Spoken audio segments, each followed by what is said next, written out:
Prédica número 2627, dada por el pastor Carlos Hostal el miércoles 25 de noviembre del 2015. Continuación, libro de Santiago. ¿Qué dijo Jesús acerca de las riquezas temporales?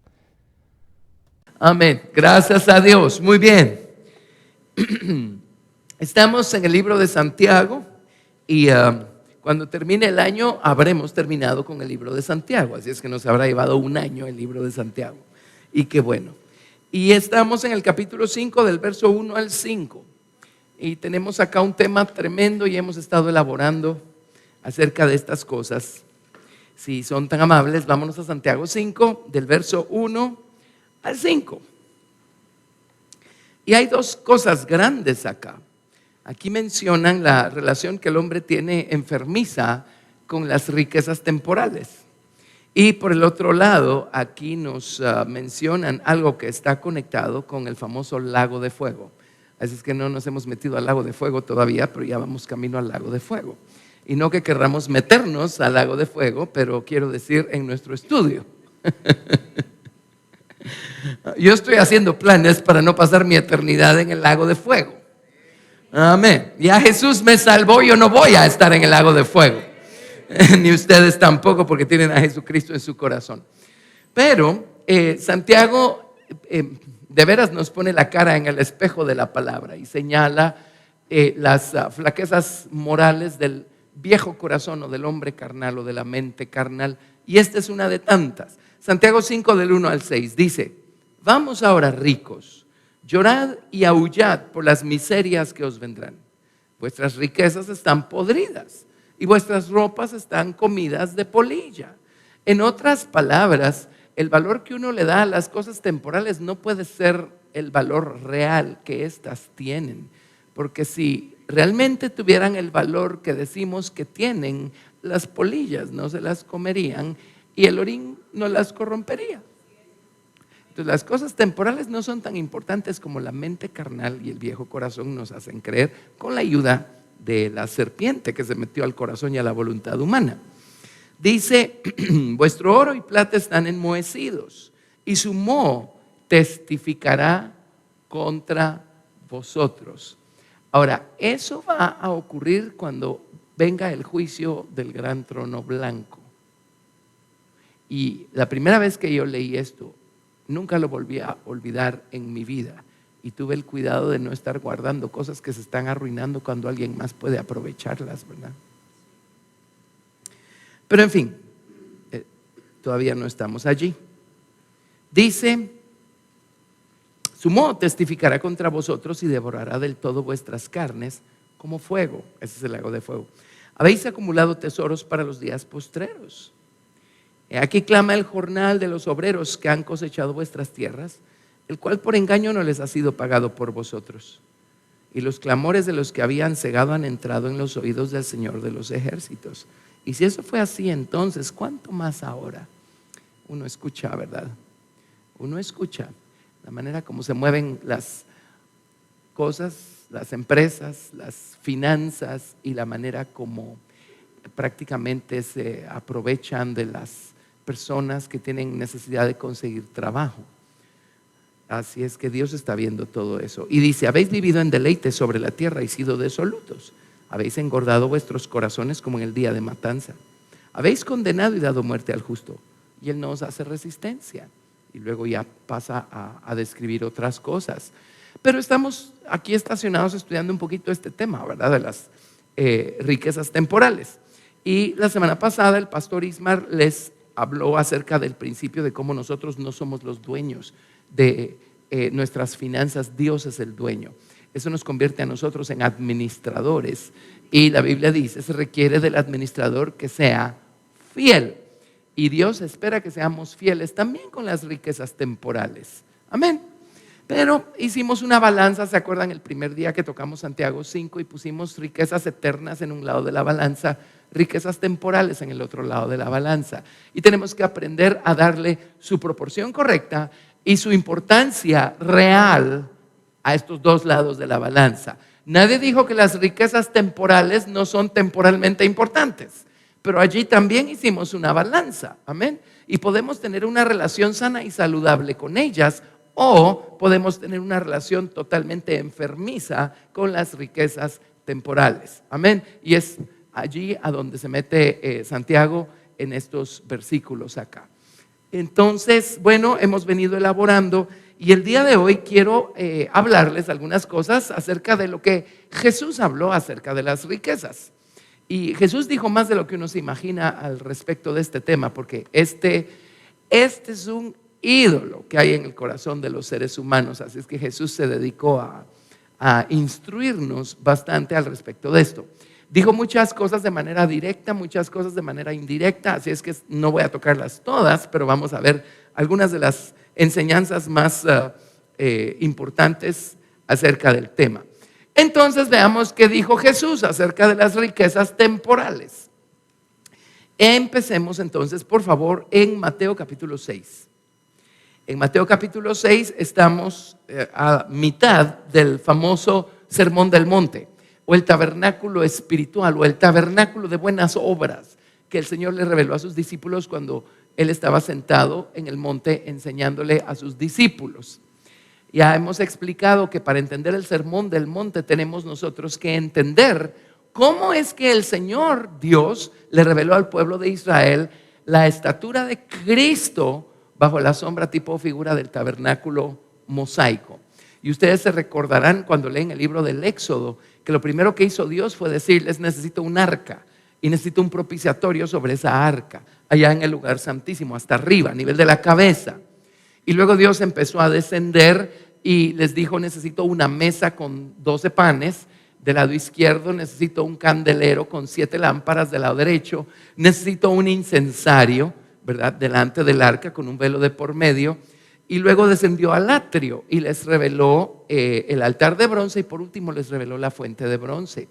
Así es que Dios de esta manera lo que hizo fue dejar en claro que el hombre no estaba buscando acercarse a Dios, fue iniciativa de Dios acercarse al hombre.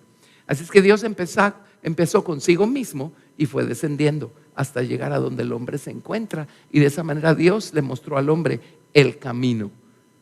Amén. Para poder llegar de regreso a Dios. Este camino es uno solo, se llama Jesucristo. Pero en el Antiguo Testamento Jesucristo estaba plena y claramente revelado a través de sombras, tipos, figuras, siendo una de las más claras, completas y detalladas el tabernáculo mosaico. Bueno, ¿por qué digo eso? Porque el Sermón del Monte el Señor lo estructuró de la misma manera. El Señor empezó consigo mismo y fue descendiendo hasta llegar a los fundamentos de este edificio espiritual. Si leen el Sermón del Monte, lo primero que encuentran son 9 bienaventuranzas en el capítulo 5 del libro de Mateo. Si se van hasta el final del capítulo 7, se encuentran con la famosa historia de los 2 fundamentos: el hombre que edificó su casa sobre la roca y el hombre que edificó su casa sobre la arena. Ahora, pregunta para ustedes: cuando uno construye un edificio, ¿uno empieza construyéndolo por el último piso o por los cimientos? Por los cimientos. Gracias. Quiere decir que el Sermón del Monte, para entenderlo, hay que estudiarlo de atrás para adelante. Porque de la misma manera como el tabernáculo, el Señor empezó consigo mismo y fue descendiendo hasta llegar a los cimientos y encontrarse allí con el hombre, ponerle la escalera para que el hombre entonces ahora pueda empezar a ascender. En el caso del Sermón del Monte encontramos 36 escalones.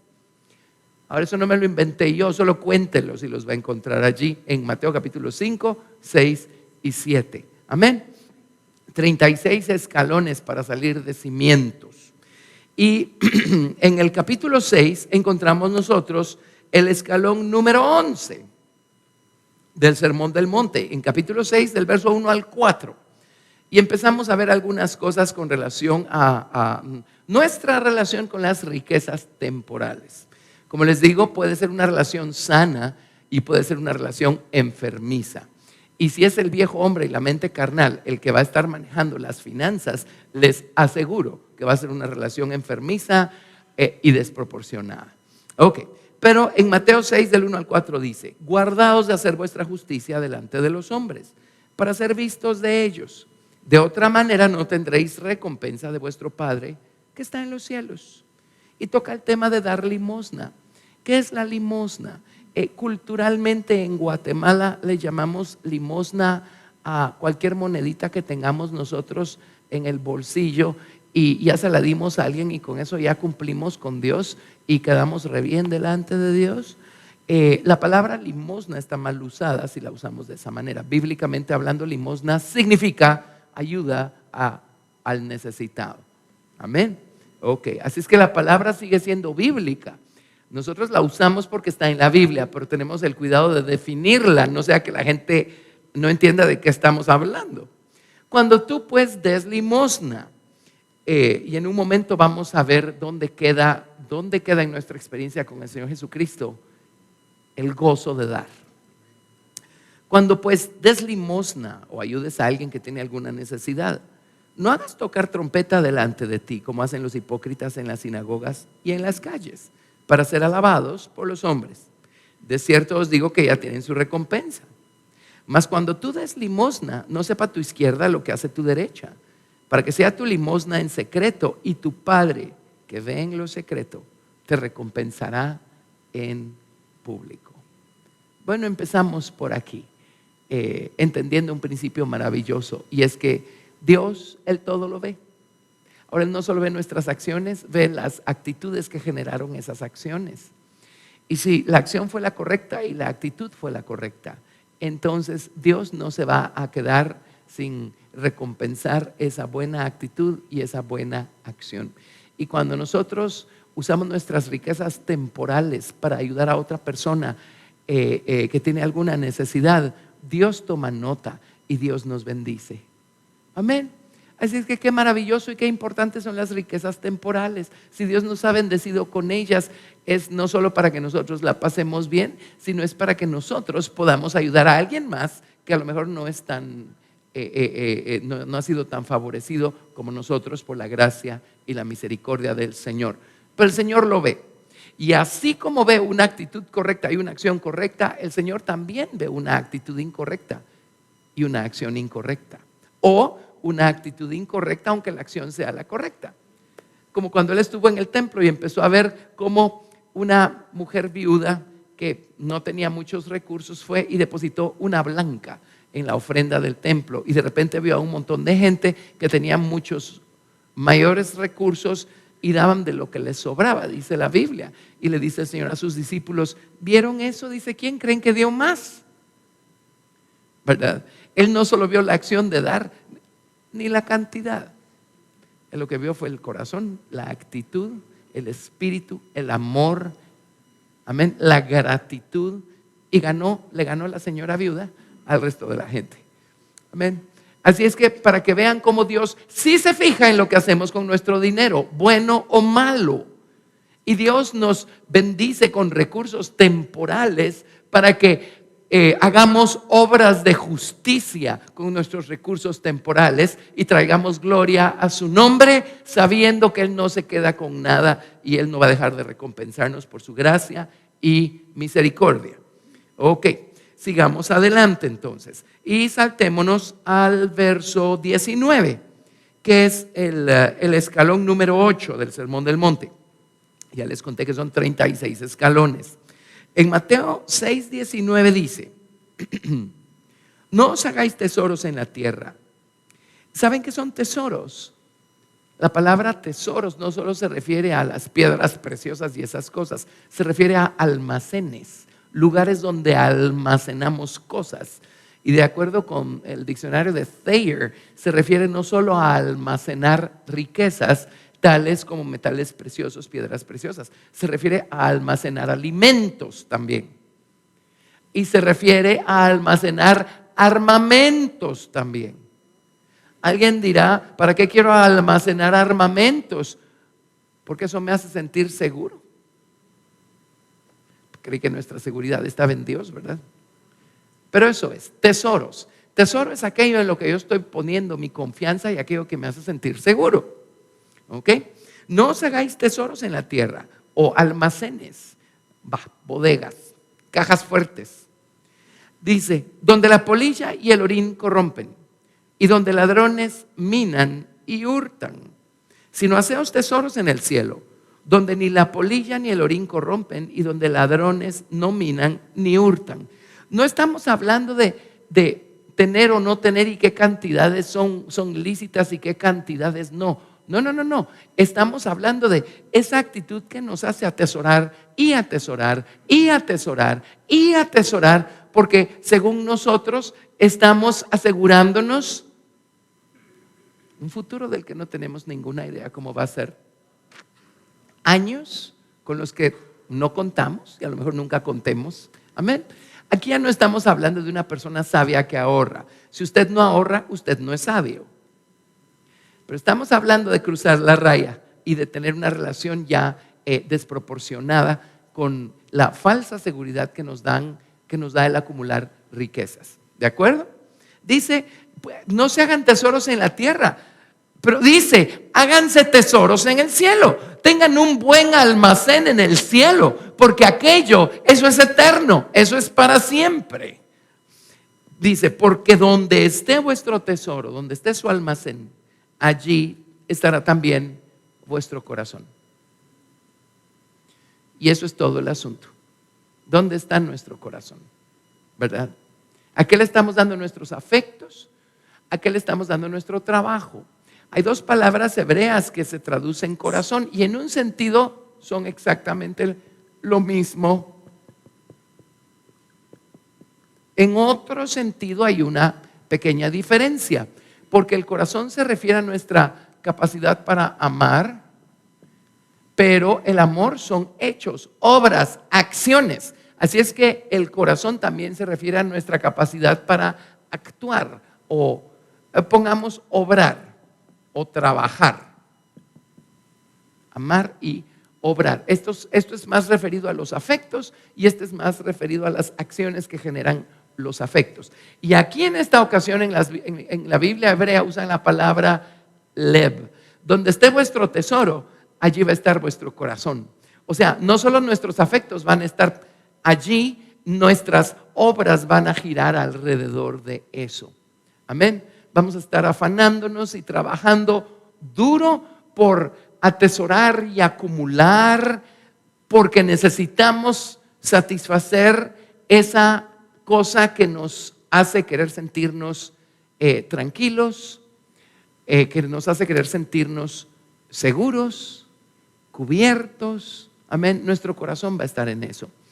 Y luego dice, la lámpara del cuerpo es el ojo. Así que si tu ojo es bueno, todo tu cuerpo estará lleno de luz. Pero si tu ojo es maligno, y hemos estudiado el ojo maligno y entre otras cosas, significa codicia.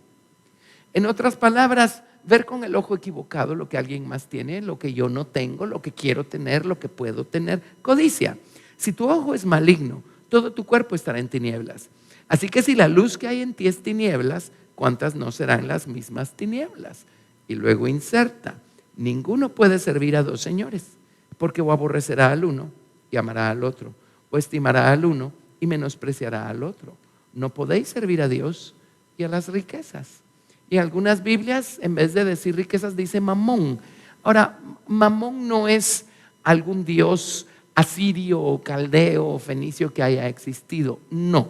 Pero simplemente es la manera como personificaron las riquezas que sí pueden convertirse en un gran ídolo en el corazón de los hombres. ¿De acuerdo? Mamón simplemente es una palabra, creo que aramea, para riqueza. Así es que igual se dice mamón o se dice riquezas.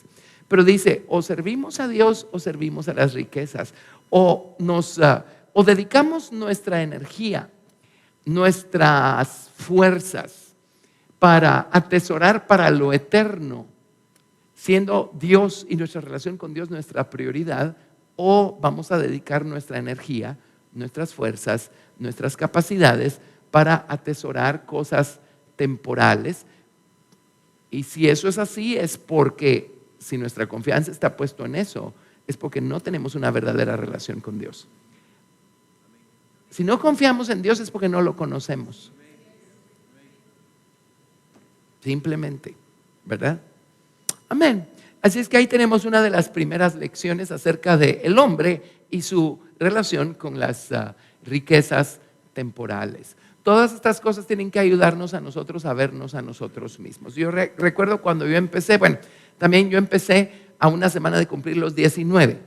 Ya había salido del colegio, ya estaba en segundo año de la universidad y el futuro es incierto, según uno, cuando uno está a esas alturas de la vida, ¿verdad? Y entonces uno se preocupa por cosas que ni han pasado, ni han existido, probablemente nunca van a pasar, probablemente nunca van a existir. Yo conocí al Señor hasta que estaba en segundo año de universidad. Y una de las primeras cosas que Dios empezó a trabajar en mi corazón era esa incertidumbre de no saber el futuro y de no saber por dónde. Hasta que finalmente entendí que Dios era el dueño de mi vida y que Dios tenía cuidado de mí y que mi trabajo era edificar mi relación personal de amor con el Señor Jesucristo, crecer en el conocimiento de mi Salvador y de mi Señor Jesucristo, crecer en sabiduría, entendimiento, conocimiento y prudencia, aprender a buscarlo en oración, aprender a conocerlo de una manera más completa, y a medida que mi conocimiento de Dios creció, mi confianza en Dios creció, y entonces entendí: yo soy responsable de dar lo mejor de mí mismo hoy, porque hoy es lo único con lo que yo cuento. Amén. Si me equivoqué ayer, vengo y pongo bajo la sangre del Señor Jesucristo todas mis equivocaciones y practico lo que dijo Pablo en Filipenses capítulo 3, olvidando ciertamente lo que queda atrás y extendiéndome a lo que está adelante, prosigo a la meta, al premio del supremo llamamiento de Dios en Cristo Jesús. Amén. Y del futuro no me voy a preocupar, más allá del hecho de ser sabio y tener ahorros para un día lluvioso. Y el libro de Proverbios dice: aprendan de la hormiga, dice, mientras es verano, se va a buscar todas las hojitas que pueda y llena el hormiguero con comida. Porque tarde o temprano va a llegar el invierno y en el invierno no hay hojitas, así es que no va a haber comida ahí afuera.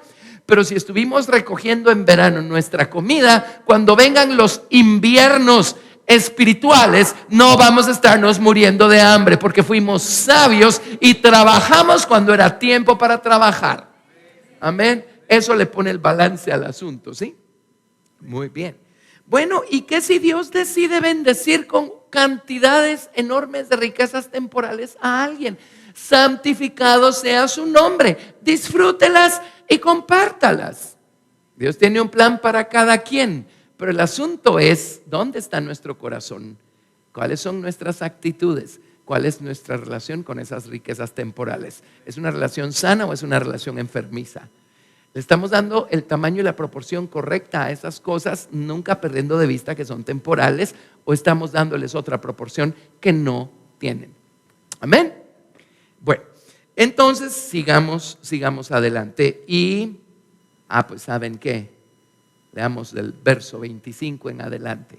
¿Qué lección esta más maravillosa? Dice: por tanto os digo, no os afanéis. ¿Saben qué es afanarse?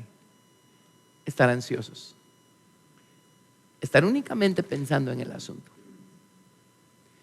Y cuando estamos afanados y solo estamos pensando en qué voy a hacer mañana y todo eso, entonces díganme, ¿en qué espacio de nuestra mente va a caber la meditación en la palabra de Dios?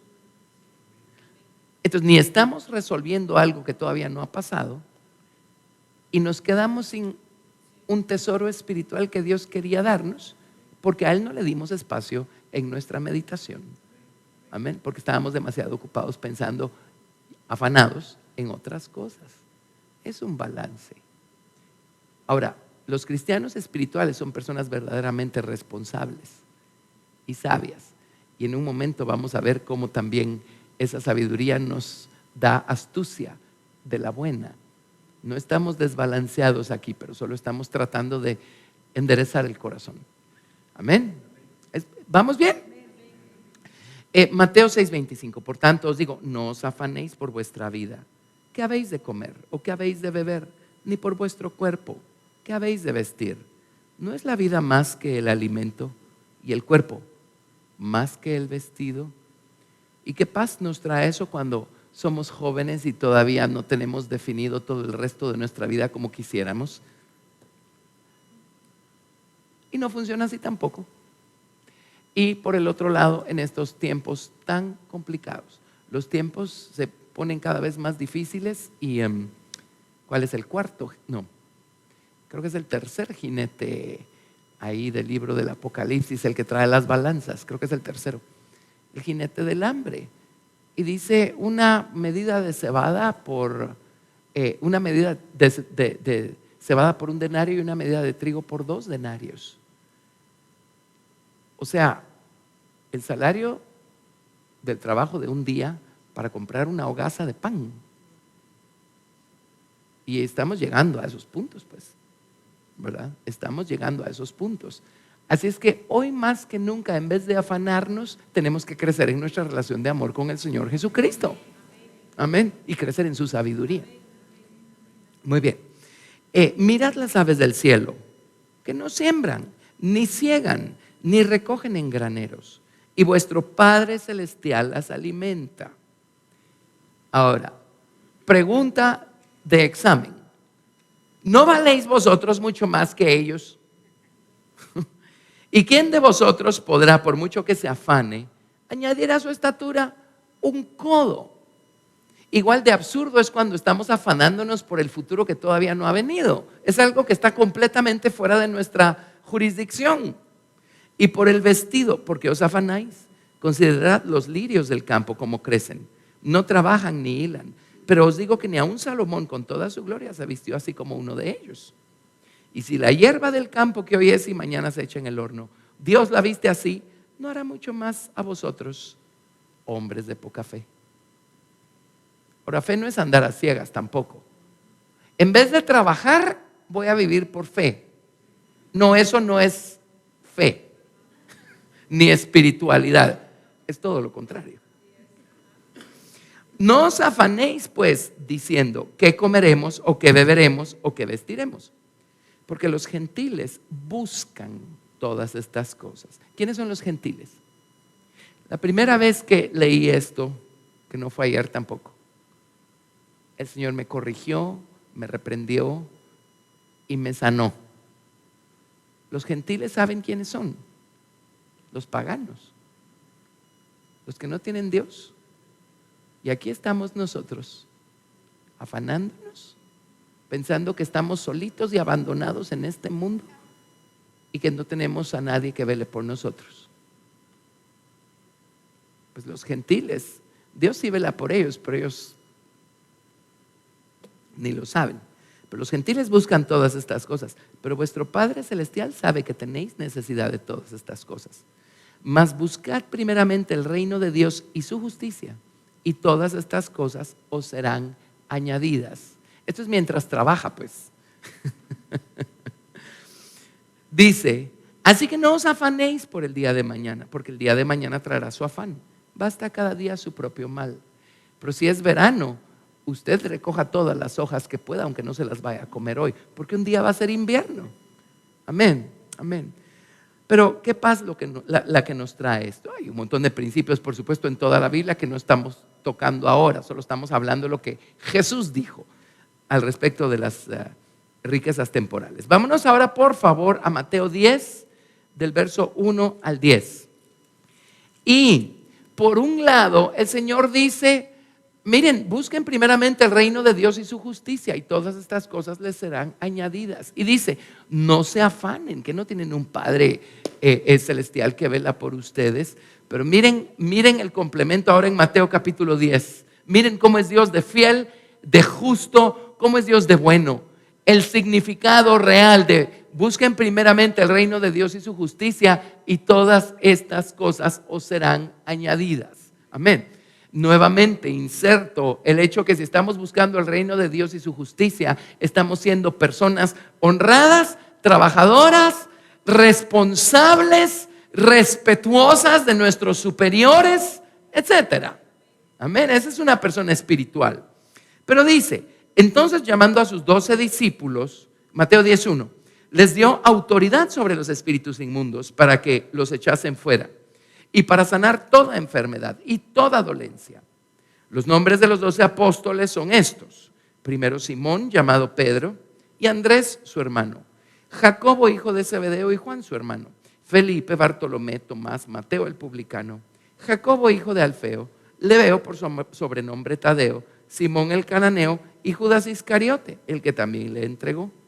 A estos 12 envió Jesús y les dio instrucciones diciendo: por el camino de gentiles no vayáis, y en ciudades samaritanos no entréis, sino id antes a las ovejas perdidas de la casa de Israel, y yendo, predicad diciendo: el reino de los cielos se ha acercado. Sanad enfermos, limpiad leprosos, resucitad muertos, echad fuera demonios. De gracia recibisteis, dad de gracia. En otras palabras, no vayan a empezar a capitalizar con los dones que el Señor les ha dado. No os proveáis de oro, ni plata, ni cobre en vuestros cintos, ni de alforja para el camino, ni de 2 túnicas, ni de calzado, ni de bordón, porque el obrero es digno de su alimento. Ahora, si están ministrando gente cristiana piadosa, ellos, movidos por el Espíritu de Dios y por su piedad y abundando en buenas obras, van a velar por las necesidades de aquellos que los instruyen y los ministran y etcétera. Pero hay algo más arriba en esta lección. Lo que está diciendo es: no se preocupen. Si ustedes se están ocupando de mis asuntos, está diciendo el Señor, ¿cómo no me voy a ocupar yo de ustedes y de los suyos? Y créanme, el Señor se ocupa de aquellos que están ocupando su vida, su energía, amén, sus fuerzas para servirlo a Él, de acuerdo a su voluntad y a su plan maestro. Amén. Si el Señor nos llama a hacer algo y estamos siendo fieles en hacer lo que Dios nos ha encomendado, Dios va a ser más que fiel en velar por cualquiera que sea la necesidad que nosotros necesitemos cubrir. Amén. Así funciona. ¿Sí? Dios es muy bueno, es muy justo, es muy santo. Amén. Y bien balanceado. Así es que pongan toda su confianza en el Señor, pero continuamente vayan a la fuente de bronce a buscar verse a sí mismos, a examinar sus motivos y a buscar mantenerse limpios en sus manos, en sus corazones. Amén. Bueno, ahora podemos saltarnos a Mateo capítulo 13, del 18 al 23. Mateo 13, del 18 al 23. Y esta es la primera parábola de esta serie de parábolas que empiezan en Mateo 13, parábolas del reino de los cielos. Dice, Mateo 13, 19. Cuando alguno oye la palabra del reino y no la entiende, viene el malo y arrebata lo que fue sembrado en su corazón. Este es el que fue sembrado junto al camino. Pues él estaba caminando junto al camino. Más de alguna semilla cayó afuera del camino y lo encontró a él. La pregunta es: ¿qué está haciendo afuera del camino? ¿Ok? Muy bien. Y el que fue sembrado en pedregales, este es el que oye la palabra y al momento la recibe con gozo, pero no tiene raíz en sí, sino que es de corta duración. Pues al venir la aflicción o la persecución por causa de la palabra, luego tropieza. La Biblia King James dice, luego se ofende. Se ofende. Señor, pero si te estoy sirviendo, ¿por qué me estás tratando de esta manera? Bueno, eso es evidencia de la dureza que todavía hay en nuestro corazón. Ok, el que fue sembrado entre espinos, este es el que oye la palabra. Pero el afán de este siglo y el engaño de las riquezas ahogan la palabra y se hace infructuosa. Y si leemos esto mismo en el Evangelio de Marcos, al afán de este siglo y al engaño de las riquezas, Marcos le añade la codicia de otras cosas. Y si lo leemos en Lucas, Lucas le añade los placeres de la vida. Así es que el afán de este siglo, el engaño de las riquezas, las codicias de otras cosas y los placeres de la vida ahogan la palabra, ahogan la palabra. Son espinos que están creciendo en el corazón, no en el nuevo corazón. La palabra de Dios está tratando de crecer en el nuevo corazón, pero el viejo corazón todavía está siendo alimentado y oxigenado. Entonces ahí están creciendo espinos. Tarde o temprano esos espinos van a ahogar la palabra y la palabra se hace infructuosa. Esto es cuando nuestro principal objetivo, amor, ímpetu en la vida y afán sigue siendo las riquezas temporales, porque nuestra relación con ellas es enfermiza y les estamos dando un lugar afuera de la proporción correcta. ¿Ok? Muy bien. Dice: más el que fue sembrado en buena tierra, este es el que oye y entiende la palabra y da fruto y produce a 100, a 60 y a 30 por uno. Ahora, vámonos a Mateo 19. Mateo 19. Y estamos trazando acá más o menos los puntos más altos de lo que Jesús mencionó en conexión con todas estas cosas, con las riquezas temporales, ¿verdad? Mateo 19, del 16 al 30. Y esta es una historia real de una persona real que se le acercó a Jesús. Y vamos a ver qué pasó. El famoso joven rico. Mateo 19, 16. Entonces vino uno y le dijo: Maestro bueno, ¿qué bien haré para tener la vida eterna? Y él le dijo: ¿por qué me llamas bueno? Ninguno hay bueno sino uno, Dios. Y hay gente que pregunta: ¿por qué dijo eso si Jesús es Dios? Por lo tanto es bueno. Obviamente Jesús se dio cuenta que este hombre estaba poniendo sus ojos solo en el lado humano y tenía completamente velado el lado divino del Señor Jesucristo. Amén. Entonces por eso le respondió de esta manera, tratando de darle una lección. Pero dice: ninguno hay bueno sino uno, Dios. Mas si quieres entrar en la vida, guarda los mandamientos. Le dijo: ¿cuáles? Y Jesús dijo: no matarás, no adulterarás, no hurtarás, no dirás falso testimonio, honra a tu padre y a tu madre, y amarás a tu prójimo como a ti mismo. El joven le dijo: todo esto lo he guardado desde mi juventud. Esa tarea ya la hice, dame otra tarea. ¿Qué más me falta? Y si dejan un dedo acá, porque quiero que lo vean en Marcos capítulo 10. Dejen un dedo en Mateo, que ahorita volvemos, pero en Marcos capítulo 10, verso 21, dice algo que no dice Mateo. Marcos 10, 21. Porque uno a veces, con ciertas respuestas que Jesús da, uno se desubica y uno dice: ay, qué duro.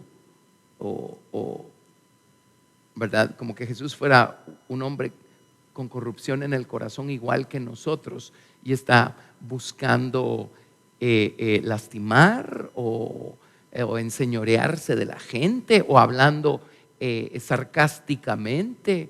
De ninguna manera. Pero Jesús está viendo el corazón y Él no perdió una sola oportunidad para dejar brillar la luz en el corazón y en la mente de los hombres, para que ellos solitos pudieran descubrir dónde estaban fallando. Muchos lo descubrieron, muchos nunca quisieron ver. Pero en Marcos 10, 21 dice: entonces Jesús, mirándole, le amó. Vio cuál era el problema y lo vio con misericordia y con gracia y con amor. Entonces todo su afán es ayudar a este muchacho a ver dónde está el problema. El muchacho no lo logró ver, pero esa era la intención de Jesús. Mirándole, le amó. Entonces regresando a Mateo, cuando el muchacho le dice: esa tarea ya la saqué, dame otra tarea. Jesús le dijo, mirándole, le amó y le dijo: ¿quieres ser perfecto? Anda, vende todo lo que tienes y dalo a los pobres y tendrás tesoro en el cielo. Y ven y sígueme. Le dijo 4 cosas. ¿Cuál fue la primera? Vende. La segunda, dalo. La tercera, ven. Y la cuarta, sígueme. Vende, dalo, ven, sígueme. Ahora era un muchacho que tenía muchas riquezas temporales. Dice, oyendo el joven esta palabra, se fue triste, agraviado, torturado, adolorido, abrumado, porque tenía muchas posesiones. ¿Cuál era su problema? Y estos temas son tan importantes porque pues ustedes saben que están estos dos extremos en esta balanza, ¿verdad?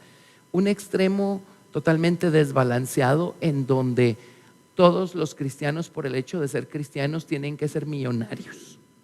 Pues no es cierto, porque uno es el plan de Dios para unos y otro para otros. Pero está el otro extremo de la balanza, en donde es pecado tener un poquito más. Eso tampoco es cierto, pero es por no entender bien estas cosas. Amén. Ok. ¿Cuál era el problema del muchacho acá? Bueno, entonces Jesús dijo a sus discípulos, de cierto os digo que difícilmente entrará un rico, pues esta categoría, en el reino de los cielos. Otra vez os digo que es más fácil pasar un camello por el ojo de una aguja que entrar un rico en el reino de Dios. Dejémoslo allí, luego vamos a examinar cuál fue la reacción de los discípulos. Pero, ¿qué vio Jesús en el corazón de este muchacho? Esto, ¿verdad? Un apego enfermizo a sus riquezas temporales. Y viene Jesús y ¿qué le dice? Le dice, abre las manos y déjalas ir. Y le dijo, empieza haciéndolo primero. Vende. Ahora, vender es negociar.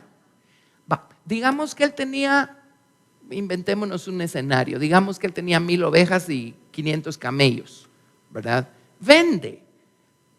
O sea, si viene y le ofrece a alguien las 1000 ovejas y los 500 camellos, de un solo, difícilmente se los van a comprar. ¿Cómo funciona esto? Ve y vende todo lo que tienes. Si Dios les dijera, vayan y vendan todo lo que tienen, ¿cuál sería el primer paso que tienen que dar? Pues empezar con algo, con lo primero, con lo más inmediato. Si son 100 cosas, empieza vendiendo una. Y después la otra, y después la otra, y después la otra. ¿O no? Ajá. ¿Saben qué iba a hacer aquí Jesús? Es lo más seguro, porque ese principio es un principio espiritual. ¿Qué creen que iba a hacer Jesús aquí? ¿Qué estaba tratando de hacer? ¿De empobrecer a este muchacho? No. Estaba tratando de sacarle del corazón estas cosas. Amén. Bueno, yo recuerdo una historia en el Antiguo Testamento de alguien a quien se le metió algo en el corazón y Dios se lo pidió completito. Abraham. Viene el Señor y le dice, dame a tu hijo, al que tú tanto amas, y quiero que lo ofrezcas en sacrificio en el lugar a donde yo te voy a mostrar. Y viene Abraham con Isaac y Dios le pidió a Abraham entregarlo todo, venderlo todo, despojarse de absolutamente todo lo que él tenía y todo lo que estaba ocupando un espacio en su corazón. Entonces subieron al monte Moria, él e Isaac, y Isaac llevaba la leña sobre sus hombros, una figura de Jesucristo que subió al monte de Gólgota llevando la cruz sobre su espalda. Y entonces edificaron este altar de piedras en la cima del monte Moria, que es uno de los montes de Jerusalén. Y entonces le dice Isaac a Abraham, bueno, aquí está la leña, ¿dónde está el sacrificio? Y Abraham le dijo, Dios se proveerá de uno. Amén. Pero Dios dijo, Señor, Abraham dijo, Señor, si me estás pidiendo a mi hijo, Abraham tuvo la fe suficiente para creer que si Dios iba a permitir que él lo inmolara en el altar, el libro de Hebreos dice que Abraham ni siquiera pensó que Dios no iba a permitirle matarlo. Abraham dijo, si lo mato, algo va a hacer Dios, lo va a resucitar o algo, porque Dios ya prometió que es a través de Isaac que Dios me va a levantar familia, herencia, descendencia. Y mi descendencia del lado de Isaac es la que va a heredar la tierra. Amén. Así es que vino y amarró a Isaac en el altar, y cuando levantó el cuchillo, Dios le dijo, Abraham, Abraham, detente. ¿Sí? Ya estuvo. Todo lo que quería Dios es que Abraham abriera las manos y se despojara de ese tesoro que estaba ocupando sus afectos, su amor, sus obras, sus acciones, sus pensamientos, su meditación diaria, continua y constante. Entonces, por supuesto que no es lo que sigue de manera explícita, pero si unimos un principio al otro, ¿saben qué estaba tratando de hacer Dios con este joven rico? Estaba tratando de enviarlo a empezar el proceso de vender cosas. Y la primer cosa en la que este joven abriera las manos y se despojara de ellas, yo estoy seguro por puro principio espiritual que Dios le hubiera dicho: y hace que ya te sacaste tus riquezas del corazón. Y así como Dios le dejó a Abraham, a Isaac, Dios seguramente le hubiera dejado a este muchacho sus riquezas. Porque el problema no son las cosas, los objetos. El problema es la relación enfermiza que llegamos a tener con ellos. Amén. Y a lo mejor a ustedes Dios les ha permitido o les ha pedido hacer algún tipo de sacrificio de esta naturaleza. Amén. Es un sacrificio lo que Dios le estaba pidiendo hacer a este muchacho. Le estaba pidiendo poner en el altar sus riquezas, así como Dios le pidió a Abraham poner en el altar a Isaac. Ahora, Dios no se quedó con Isaac, pero se lo sacó a Abraham del corazón. Y Jesús no necesitaba las riquezas de este muchacho, todo lo que quería era sacárselas del corazón. Y a lo mejor ustedes tienen experiencias así en donde Dios les pide: ve y haz, ve y da. Y cuando uno está en el proceso de hacerlo, uno entiende. No es que Dios estaba tratando de despojarlo a uno hasta de la última pluma. No, Señor, lo que Dios estaba tratando de hacer era que abriéramos las manos y dejáramos ir el apego y el amor enfermizo que le teníamos a esa cosa. ¿Lo ven? Amén. Entonces, miren, versículo 25. Sus discípulos, oyendo esto, se asombraron en gran manera, diciendo: ¿quién pues podrá ser salvo? Y mirándolos, Jesús les dijo: para los hombres esto es imposible, mas para Dios todo es posible.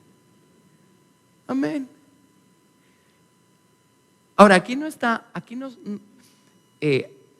obviamente no se pueden estar refiriendo a la salvación inicial de la paga del pecado, que es la muerte y el infierno. Y cuando el hombre rico se acercó con Jesús: ¿qué puedo hacer para ser salvo? Obviamente Jesús asumió que este muchacho, digamos en términos modernos, este muchacho ya era cristiano, ya era creyente. No es eso lo que está en juego, es el reino de los cielos para él lo que está en juego. Alguien dirá: ¿y cuál es la diferencia? Bueno, para ser salvo no hay ningún requisito que debamos cumplir y ninguna obra que podamos hacer, es un don gratuito. Pero cuando la Biblia habla del reino de los cielos, hay toda clase de requisitos, obras, acciones y elecciones que tenemos que dar. ¿Cuál es la diferencia? Bueno, la salvación, el día que nos morimos, nos pone en el cielo. Pero el reino de los cielos no es el cielo, es la nueva ciudad. Es la nueva ciudad donde están Dios y el Cordero y la esposa. Esa es la diferencia. Amén. ¿Estamos?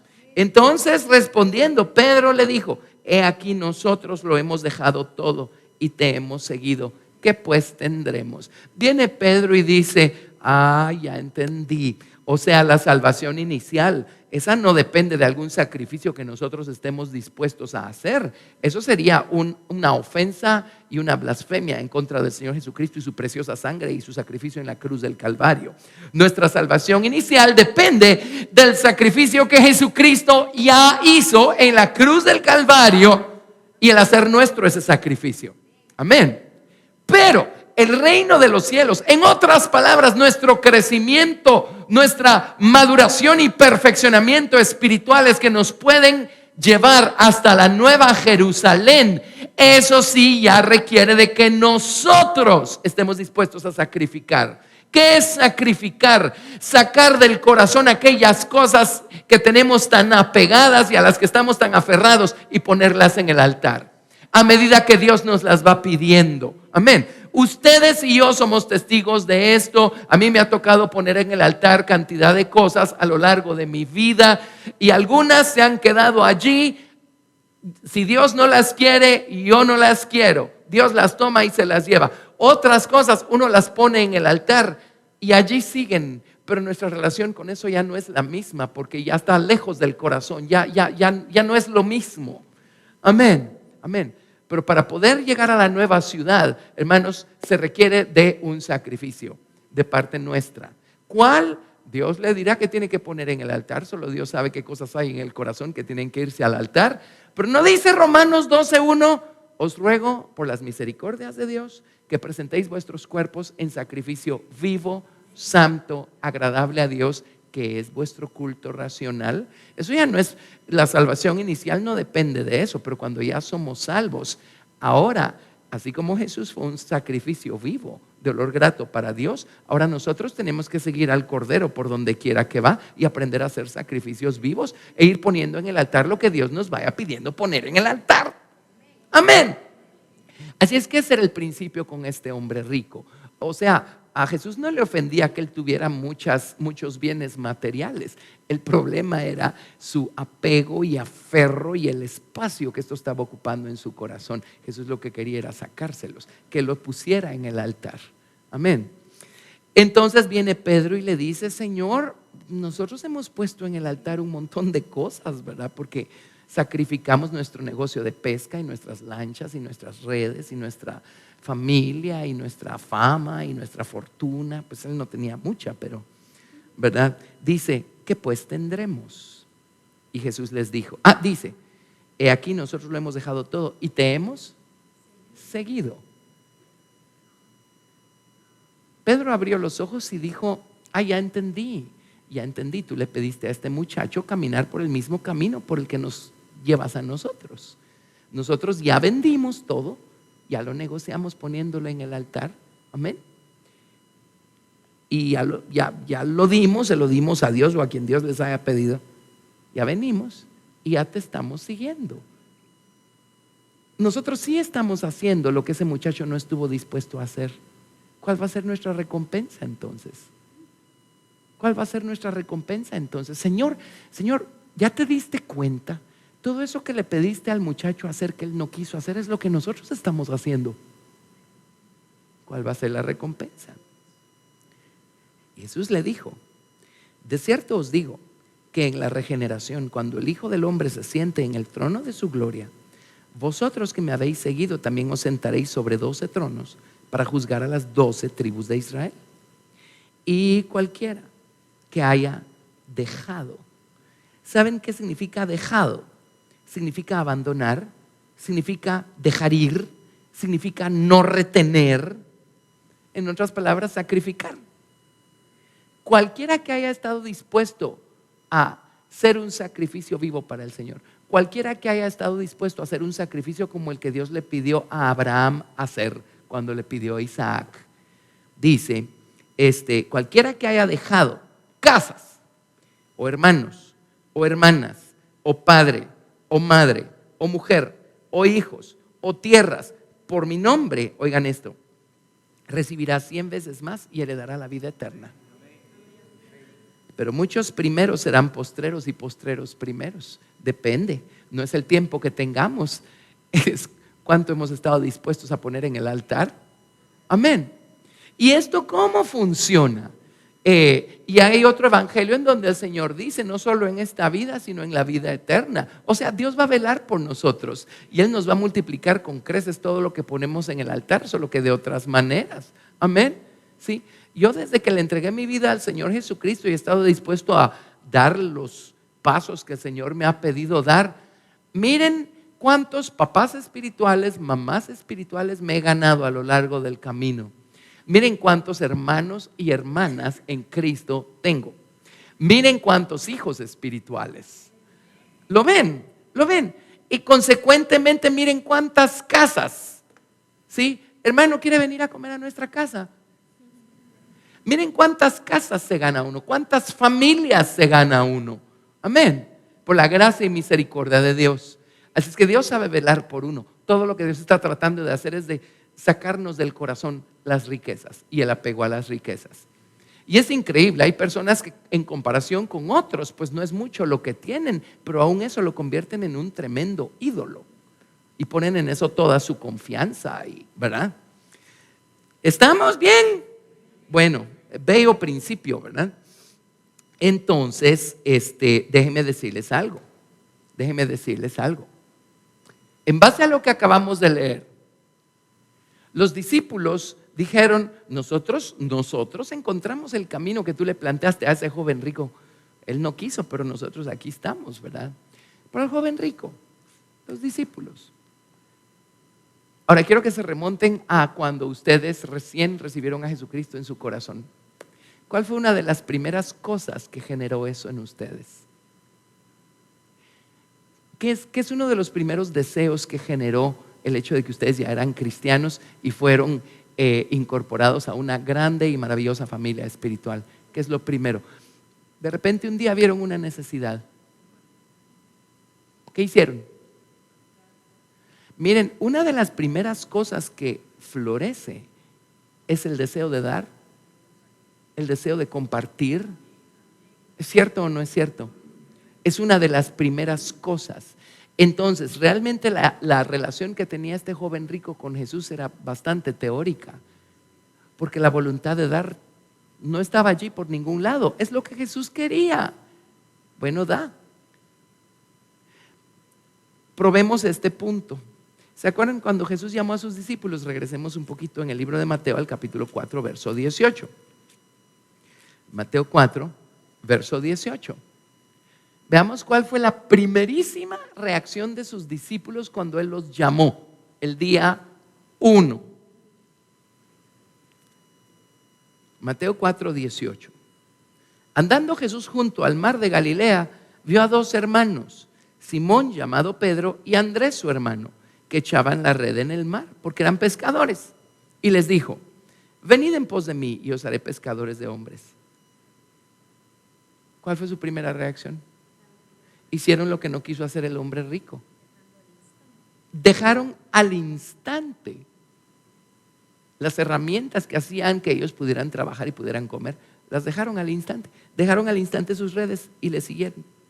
Pasando de allí, vio a otros dos hermanos, Jacobo hijo de Zebedeo y Juan su hermano, en la barca con Zebedeo su padre, que remendaban sus redes, y los llamó.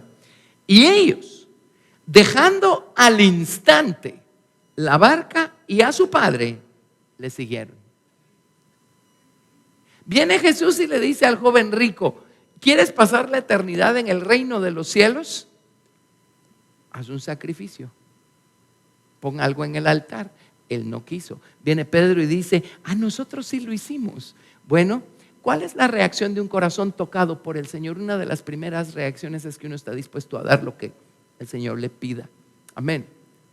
Y pues en esto, por supuesto, necesita uno crecer en la sabiduría del Señor, porque pues conocemos historias. Una vez mi esposa y yo ayudamos en una campaña evangelística en El Salvador. Fue una experiencia grandiosa para nosotros, muy, muy linda.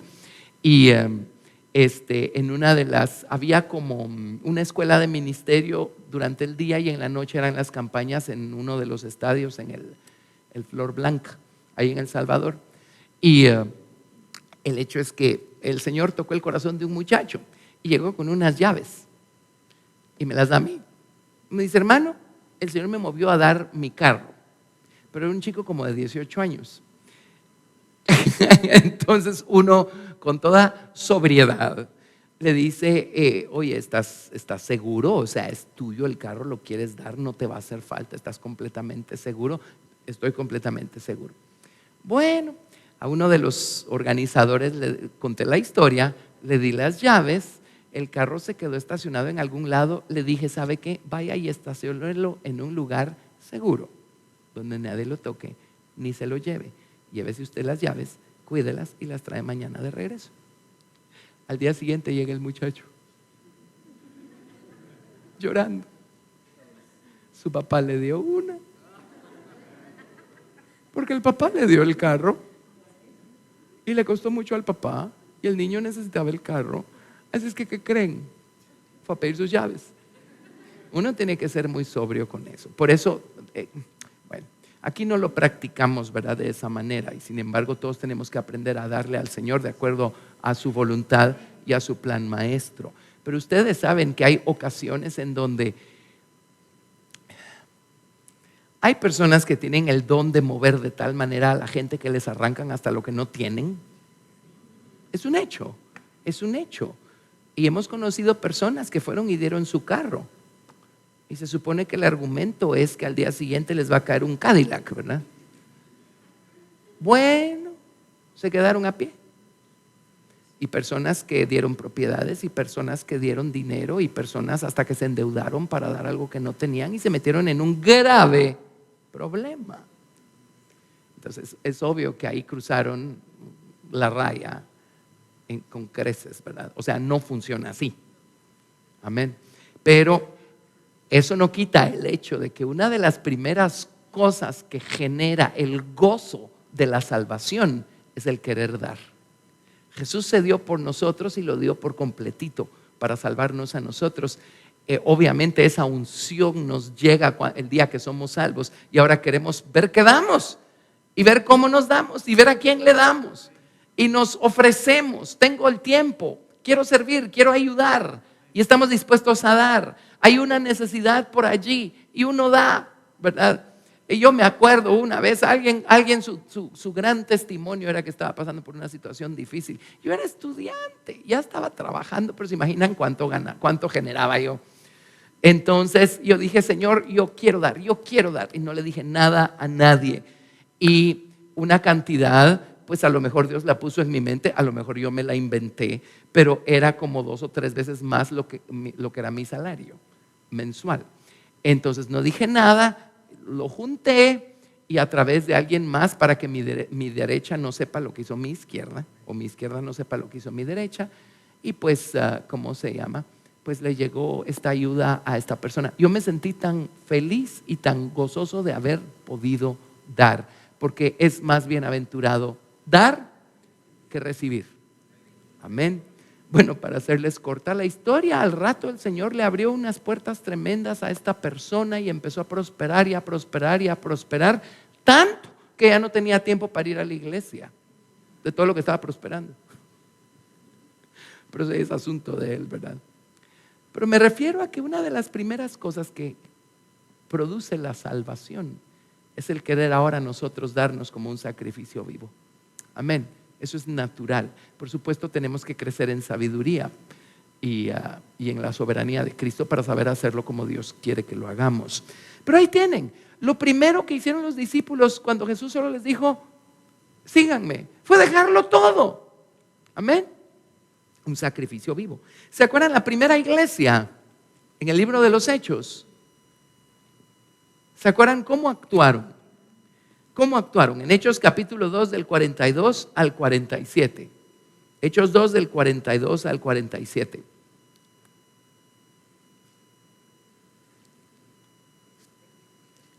Hechos 2 del 42 al 47. Dice, y perseveraban en la doctrina de los apóstoles, en la comunión unos con otros, en el partimiento del pan y en las oraciones. Y sobrevino temor a toda persona y muchas maravillas y señales eran hechas por los apóstoles. Todos los que habían creído estaban juntos y tenían en común todas las cosas y vendían. Ven el patrón. Vendían sus propiedades y sus bienes y lo repartían. Vende, dalo. Y lo repartían a todos según la necesidad de cada uno. Y perseverando unánimes cada día en el templo y partiendo el pan en las casas, comían juntos con alegría y sencillez de corazón, alabando a Dios y teniendo favor con todo el pueblo.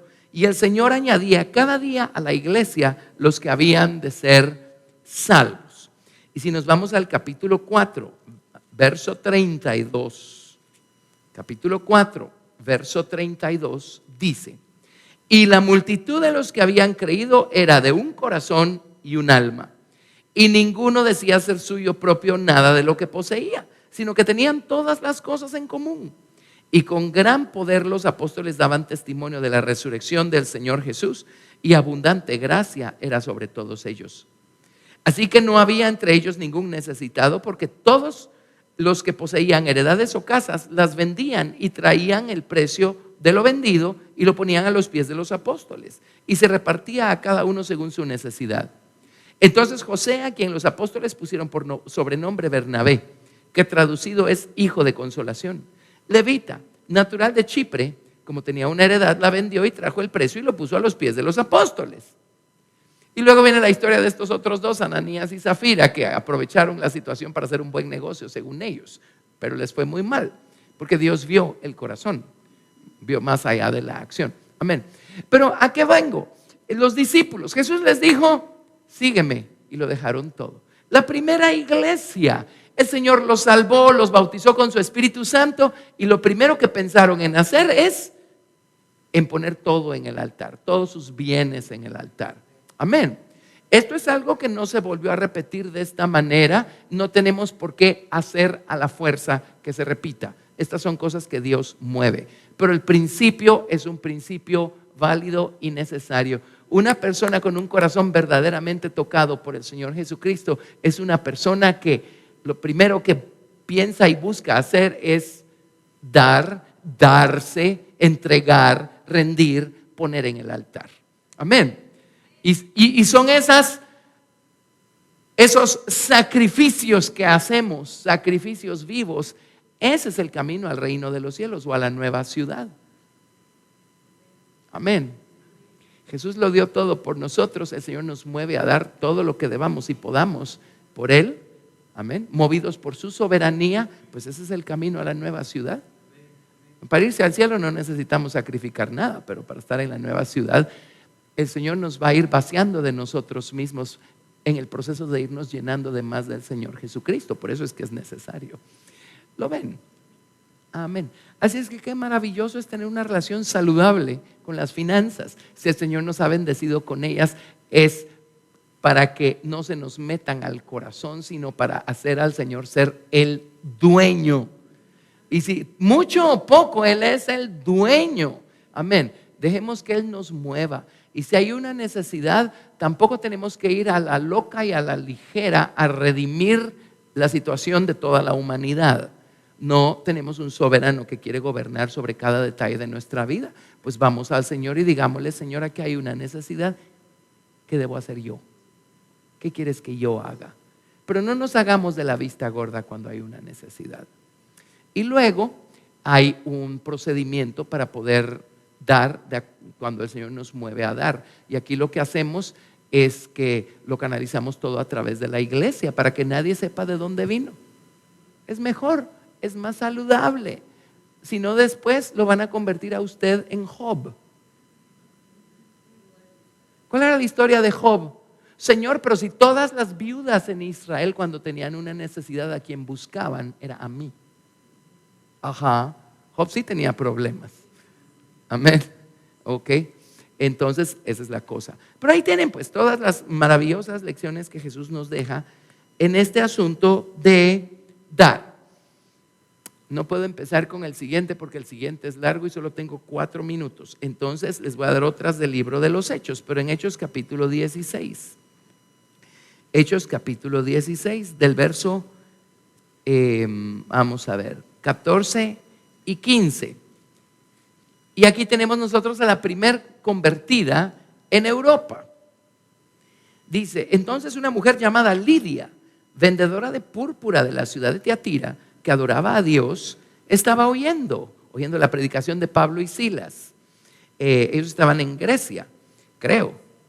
Y el Señor abrió el corazón de ella para que estuviese atenta a lo que Pablo decía. Y cuando fue bautizada y su familia, ¿cuál fue el resultado? Nos rogó diciendo, si habéis juzgado que yo sea fiel al Señor, entrad en mi casa y posad. Y nos obligó a quedarnos.